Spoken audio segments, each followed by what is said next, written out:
Hello, everyone. This is Donna Wiggins. I'm coming to you from Shreveport, Louisiana. I am the founder and president of Flowers of Youth Outreach. We are a 501c3 approved Louisiana nonprofit, and we usually do monthly seminar sessions face to face. Our meetings are open to the public. Therefore, everyone to be educated on proactive ways to prevent child sexual abuse. We also talk about, during our monthly meetings, the importance of counseling, and counseling referrals are given. We have volunteer counselors to come into our meetings and speak to the public about the importance of of ascertaining counseling at an early age when the child has experienced any type of trauma or stress or traumatic event has happened. So our vision and mission, we educate the community as a whole. However, we invite females ages 4 to 17 to come and listen. Our theme is to build a positive self-image one generation at a time. I don't know if anyone has any one of you have ever experienced a traumatic event during your childhood, but those symptoms, they follow you into adulthood. So counseling is very important to help the child develop coping mechanisms instead of living their life into adulthood with defense mechanisms. So we meet monthly, usually, before the pandemic, and when everything, slows up and we can meet again, we'll start monthly meetings. However, right now, we are doing live seminar sessions once a week. As promised, every Thursday at 8 p.m., we will talk about, or I'll come to you on behalf of the rest of the organization as the founder and president to educate you. So you can view our videos on Facebook Live. You can watch the replay. We have a YouTube channel as well. We're Flowers of Youth Outreach, and that's it. So look us up and look at some of our videos. If you're able to comment, you can comment. Some of the videos I've allowed for children to view. So on YouTube, when I do that, the comment section is closed. But however, I'll turn that feature off and allow you to comment. It takes a village to raise a child. We still believe in that. It's foundation in rearing our children and child development to help them thrive and grow and, grow into adults that are able to cope when things come their way. So, like I said, our vision and mission is to be proactive in educating, counseling referrals, submitting the importance of counseling and therapy to the general public as a whole. We invite the parents and the guardians to come with the children. It's mandated for the parent or guardian to attend our seminar sessions with the child participant. We also stress the importance of, besides counseling and therapy, of how important they are, and we use motivational speakers, and we stress we provide means to access for suicide prevention as well. So we in general, we want to pretty much pull that dark thing and bring it to the light as much as possible. So I use a lot of resources, online resources, to research the information that I bring to you.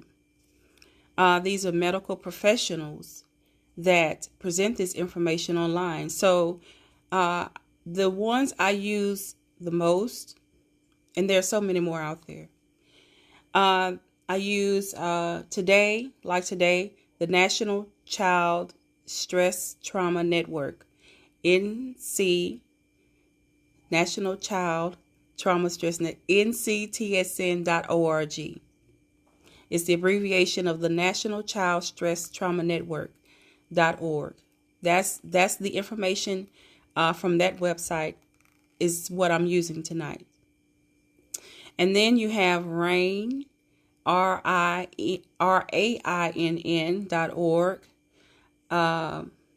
You have, Darkness to Light is a real good one. Darkness to Light, D2L.org. They have education modules on there for training. They even give you a certificate. All of them do. All of them do. They give you a certificate, to let you know, okay, you've completed this training. They have so much information on preventing child sexual abuse, recognizing the signs and symptoms of child sexual abuse, reporting it, what to do about it, evaluation and follow-up, all of that information. It's a massive amount of information on these websites. So I have made a commitment to meet face-to-face with the community when I'm able to again, and then come on the lives to present the information, education, as much as I can, as much as possible. It's just like a commercial, You see the commercial, you hear the commercial over and over again, and it wakes something up inside of you.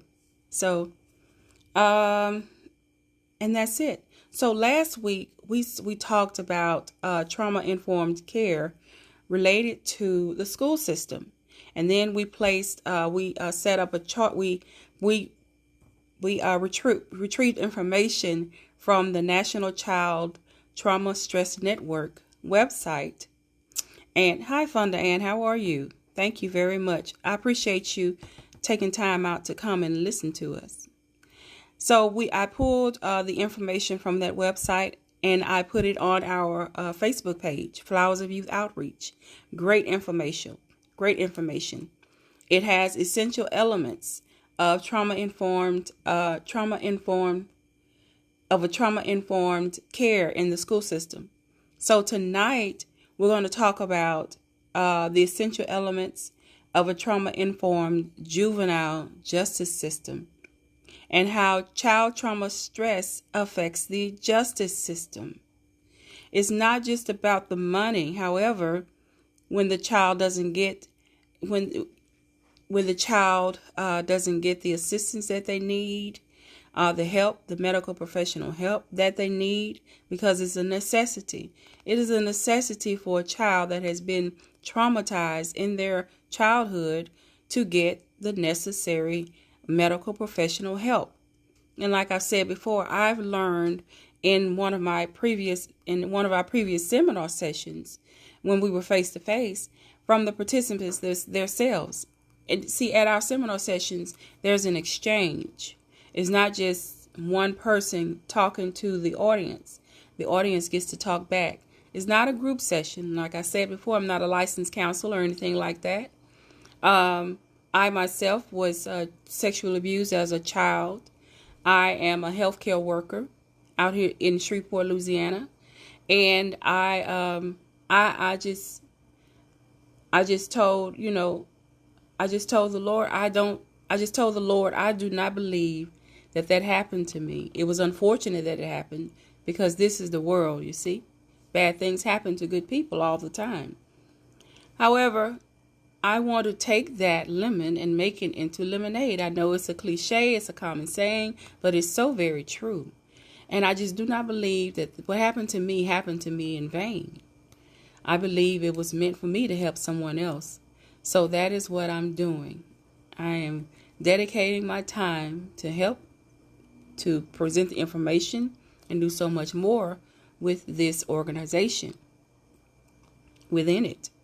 So, trauma-informed care regarding the juvenile justice system. So the information presented, it says that more than 80% of the juvenile justice involved youth report experiencing trauma. 80% of the children that are in the juvenile justice system or have committed a crime or acting out, as we say, behavior, out of the ordinary behavior for a child that age or whatnot, 80% of those children have been found to have some type of traumatic event happen to them as a child. That's an amazing amount of number. That's an amazing, not amazing as in a good way, but that's a jaw-dropping number. 80% of the children that are in the juvenile justice system were found to have had a traumatizing event happen to them in their childhood. So what does that say? We need to, I believe that we could be, could be more proactive in recognizing the signs and symptoms of it, or more proactive as in teaching, educating the children, not only about their body, their private parts and all of that, you understand, but what to do when someone approaches you in an uncommon fashion, whether it be an adult or another child, an older child, because older children have been found to molest and rape younger children. And this is a dark thing that no one really wants to talk about. It's very uncomfortable, but it's here, and it's affecting our children at an alarming rate, to the point where 80% of them are in the juvenile justice system. According to the National Child Trauma Stress Network, the exposure of the trauma places them at risk for emotional, behavioral, developmental, and legal problems. Emotional, that's where the coping comes in. The coping skills come in. The coping mechanisms, they come in. Behavioral, defense mechanisms. They're acting out because they don't know what to do, because they haven't learned. Developmental, there's a stunt in the development. They're talking about the mental, pretty much. A child is supposed to thrive. And if we were educated more about the signs and symptoms of abuse upon our children, I believe that that would yield that proactivity to recognize when the child has been touched or abused in some kind of way, or building that rapport. We have a rapport with our children in certain areas. It's not just, a general area. You have a rapport with your children, at the school, with their schoolwork. But sometimes a child's personal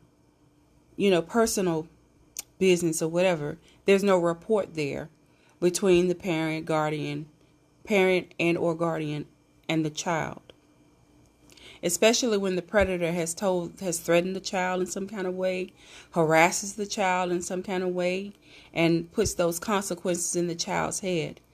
Recognizing the signs, building that rapport with the child in that area that we talk so least about. In that area, building a rapport with a child in that area, leaving ourselves open for the child to tell us anything.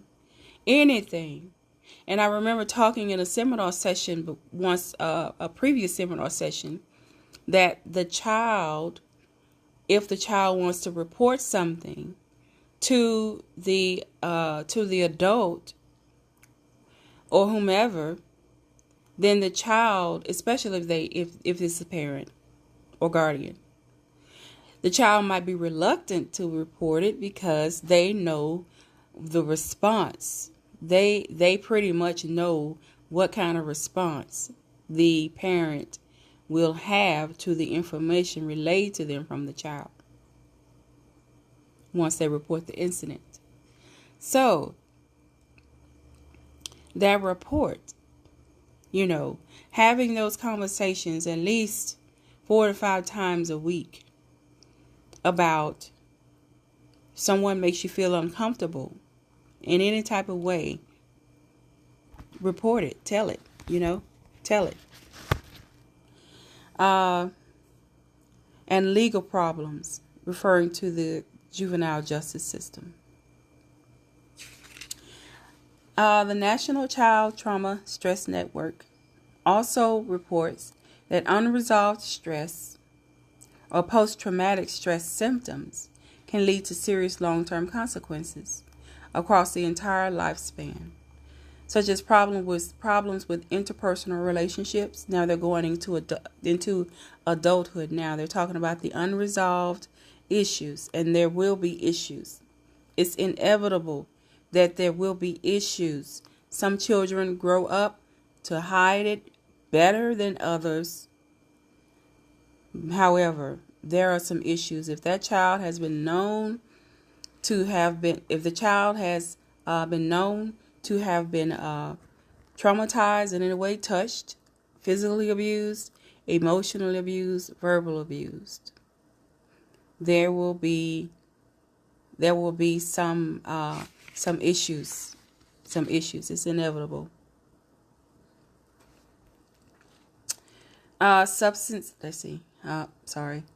Cognitive functioning and mental health disorders, including PTSD. So the child grows up to be an adult, right? And that adult then moves or talks or responds slower than all the other adults around them, to the point where other adults are going to wonder, is something wrong with this person? Why they talk so slow? Why they move so slow? Why do they think so slow? And I know that there are different learning styles. However, with this child that grows into the adult with the unresolved issues, the developmental delay, the mental health, the cognitive functioning will be impaired. It will be impaired. And like I said, I know there are different learning styles. However, the child that grows into this adult will either move slower than the rest, think slower than the rest. They won't get it until a few days later. Or you have some that just jump the gun. They think they know it, but they don't know the information. They think they know what's going on. They think they know, and you can't tell them anything. You can't tell them because, hey, I got this. Just an example. Substance abuse. That is a hard hitter. And when they're talking about substance abuse, it's not just drugs. It's alcohol and or a combination of the both. They have the saying about the substance abuse, the people with the substance abuse issues, that they're trying to numb the pain. However, once the drugs and the alcohol wear off, the pain is still there. The memories are still there. Some can even feel and visualize it as if it was yesterday. So substance abuse, anxiety, eating disorder, depression, self-injury. And when they say self-injury, it's not just cutting themselves. You have some that pick their hair out of their scalp, pick hair, suicide attempts. They're also talking about those as well. The name is suicidal ideation. Suicide, self-injury, suicide attempts, conduct problems, all of which can increase the likelihood of the involvement of delinquency, crime, and the justice system. 80%. Please remember that number. 80%. We're trying to recognize the signs and symptoms. And remember, the signs are what we see. The symptoms are what what the child reports. So if the child doesn't report anything, we should be able to recognize the signs of child sexual abuse or any type of abuse. However, our organization addresses child sexual abuse. So the signs, we should be able to recognize the signs, and we should be able to have that report with any child to the point to where they can tell us anything without hesitation, without any reluctancy. Tell us anything so it can be taken care of. I mentioned in the previous live video that some children are reluctant to report any kind of abuse or anything involving that. Any attempted is what I'm trying to say. Attempted abuse or the actual action of abuse towards them, because they're afraid of the response, and they have vivid imagination. So they've already thought about the consequences. They know there has to be a separation, but sometimes, a lot of times, it works out better than what they expect. They're afraid of disappointing the parent, for telling, or they're telling the business. A lot of households don't like the children to tell their business. But we let, like my niece, when she started talking, she didn't stop. She was an excessively talking toddler, and that was her innate right to be that way. As textbook, that's what they do. But we never shut her up. Never. You tell it. Any suspicion, if someone, a teacher or whatever, they favor you over the rest of the students, and you're constantly getting rewarded and the other students are not, teach them to tell that. Teach them to tell that. It's the little foxes that spoil the vine, and this beast, this abusive beast is so subtle. It's so subtle. He uses the adults and the children that we know. So, it also mentions that the prevalence. So let me back up. The justice system. And I put a question here asking why the increase of the likelihood involves delinquency, crime, and in the justice system. This can lead to the child looking for that love, to feel that void in all the wrong places. And not that the child doesn't have it at home. That's not the issue. The issue is there's something was taken away from this child. This child's innocence was taken away, and there's no name to put on it. So what fills this? What fills this void? What fills it? The anxiety, the eating disorders, the substance abuse, the acting out, the behavioral problems, the delinquency, the PTSD, peers, and not even peers. It could be adults as well. And there are a lot of adults out there that have wrongful intentions towards our children. There are adults out there and children out there that are working for organizations to traffic our children. And it's so sad. It's very, very sad. So this is the root.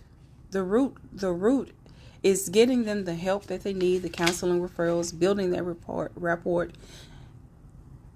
to cope, to build coping mechanisms and not defense mechanisms, to break down that wall. But like I said, they look for love in all the wrong places. But wrong finds the child. Wrong is attracted to the child. And the child just goes willy-nilly because they're looking for that. They're looking to fill that void, and they don't know how. Okay, so the next piece of information, portion of information from the National Child Trauma Stress Network. I'm going to slow down and get it right. The prevalence and severity of traumatic stress reactions among the youth, caregivers, families, professionals, and providers necessitates a system-wide response to prevent, identify, address, and minimize further traumatic stress. So they're talking about a generalized or foundational policy and procedure method, a strategic method to address the trauma and to prevent the abuse. So I'm going to list the essential elements of a trauma-informed juvenile justice system according to the National Child Trauma Stress Network. And there are 8. And these are just, like I said, this is a strategy, a method to help prevent child sexual abuse or any type of abuse, to prevent it, to address it, to intervene, to follow up and evaluate if anything has been done. So number one is trauma-informed policies and procedures in place in every body, in every not governmental body, but every entity, the school, the justice system, and wherever the child goes, whatever the child participates. Trauma-informed policies and procedures. These are proactive measures to address the signs and the symptoms of child abuse. Reporting, intervention, which includes possible separation, follow-up, and evaluation. Number 2, the second essential element of a trauma-informed juvenile justice system is identification and screening of youth who have been traumatized. Building that report. The child is very reluctant to open up to someone that they don't know. So in identifying and screening the youth that has been traumatized, most of the time the child is very open to law enforcement. Most of the time. So but a lot of times they go in like for the interview with the child after the child has been touched or abused in some kind of way. The interviewer will build that report with the child, and they even use the child's play, dolls and whatnot. Get something that the child is familiar with, what the child is familiar with what the child is familiar.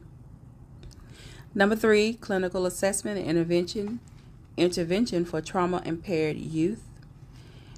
That includes medical assistance, psychiatric, professional assistance to help the child cope, building those coping mechanisms, tearing down the defense mechanisms so the child can flow freely and thrive into adulthood.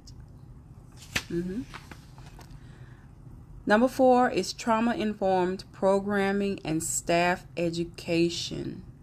That includes preparing the employees and or the staff for this battle with ways to recognize signs and symptoms of child sexual abuse. Building that report again, where the child is open to have that conversation with the adult in their life, and being and giving the child some accountability as well. Teaching the child never be alone with an adult behind a closed door. Any conversation that you have with an adult, let your parent or guardian know. If the parent or guardian is the predator, talk to an adult at your school. Number 5, the 5th essential element of a trauma-informed juvenile justice system should have a method of prevention and management of secondary traumatic stress, STS, secondary traumatic stress. Counseling, therapy. The 6th essential element of a trauma-informed juvenile justice system, according to the National Child Trauma Stress Network, is a trauma-informed partnering with the youth and the families. Again, it goes back to that report. Holding everyone accountable, including the child. The 7th essential element of a trauma-informed juvenile justice system includes a trauma-informed cross-system collaboration with policy and procedures to address interventions, ensuing that common foundation. In the nursing world, you can become a nurse and travel anywhere in the world because nursing has that a common ground. Nursing has a common language. So the essential element of having a trauma-informed cross-system collaboration is having that policy and procedure for what? Being proactive, teaching the child not only to report anything said or done to you that is uncomfortable to you, because children, they have that, we said it before, infants have that innate right, RITE, of safety and protection and security. If you're holding an infant the wrong way that doesn't feel safe to them, they will let you know. They let us know everything else in their own way, when they're hungry, when they're tired, when they need to be changed. If they don't feel safe in your arms, they will let you know. Yes. So the trauma-informed cross-system collaboration, ensuing a common foundation in every system, whether it's school or the juvenile justice system, or any entity where the child is a participant outside of the home, including inside of the home, there should be common ground to prevent child sexual abuse. Be able to report with a child, to have that common ground with the child as well. Setting ground rules. If the parent needs to go off and have someone watch their children, setting those ground rules. Holding the child accountable as well. Telling the sitter that I'll be calling several times a day to check on my child or my children. Drop by unannounced. Have someone, a neighbor or someone, go by the house unannounced and check on the children. Things of that nature. Have that conversation with the child about their private parts.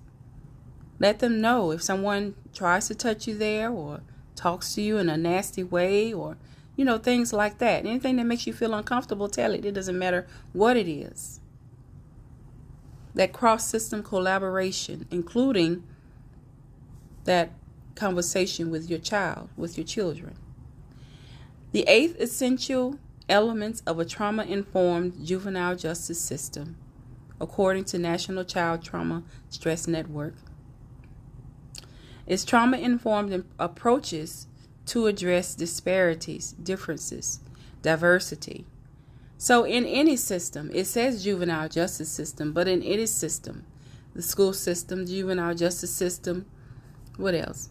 Extracurricular activities, there should be a system that approaches diversity and disparities with sensitivity. Addressing those cultural sensitivities. Being sensitive to other cultures of children. Because I tell you, this thing, any type of abuse, child sexual abuse, verbal, emotional, physical abuse, it knows no race, It knows no gender. It knows no ethnicity. It knows no age. There should be a common ground amongst us all. So if you recognize any signs of abuse in a child, no matter who they are, what they are, where they're from, it should be addressed. Approach the child.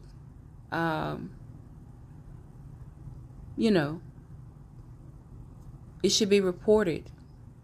Some intervention. I mean, you know something is going on with this child, then it should be taken care of. We as adults, we know what to do. We know exactly what to do. Hi, Felicia. Thank you. Yes, very, very true. Very true. The truth hurts, but it's real. It's reality. And it's happening to 80% of the children that are in the juvenile justice system. That should tell us something right there. 80%. That's a very high number. So these 8 essential elements of a trauma-informed juvenile justice system, these 8 essential elements are something that we as parents and guardians and aunts and uncles and whomever, grandparents, whomever, these are things that we should look for, whether you're working inside of the system or you have a child that's in the system. This is a list of things that should be checked off. I'll say like a checklist. So if you have a child or a relative, a youth relative that's in the juvenile justice system, these 8 essential elements will help take care of the child in a holistic manner, you might say. It's very good information. So that's all I have tonight about trauma-informed care related to the juvenile justice system. That's all I have tonight. So my resource tonight was the National Child Trauma Stress Network. You can go to NCTSN.org,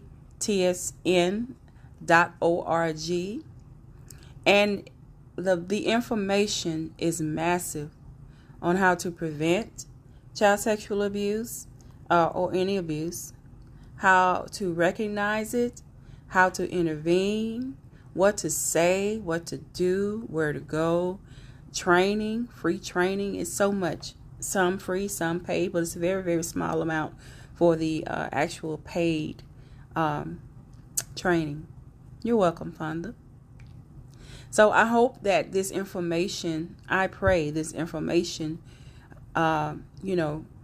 rings some ears tonight. I pray that you go onto these websites and look this information, research it, print it out, practice it with your children.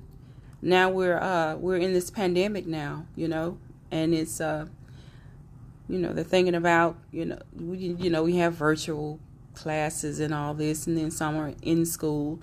However,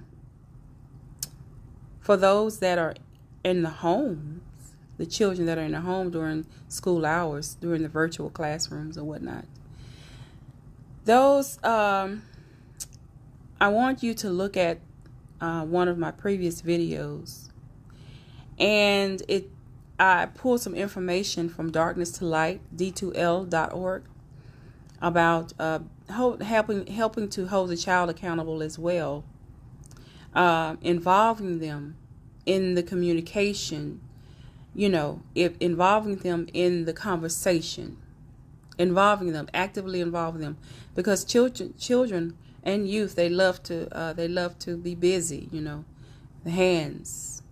So they love to be involved. They love to feel a part of the household, most of them. So it talks about the last live video spoke about the things I mentioned earlier. If the child has to be left at home with another adult or sitter, you the parent, one thing you can do is bathe your children before the sitter gets there, so they won't have to worry about that. Having that conversation with the children, You're not to be left. You're not to be alone with an adult or another child behind closed doors, because these slumber parties, we don't know what these children are exposed to now. We don't know what these children are seeing or saying or doing, So you, behind a closed door with another child or an adult, you can X that out.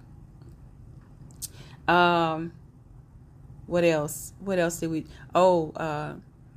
if the sitter is at home with the children, make sure you tell the sitter, I'm going to be calling several times a day to check on the children, and let the children know as well, and talk to the children.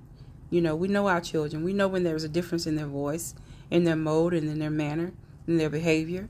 It's very subtle, but we know our children. Drop by unannounced. And if you can't do it, you have someone else that will and can do it. Yeah.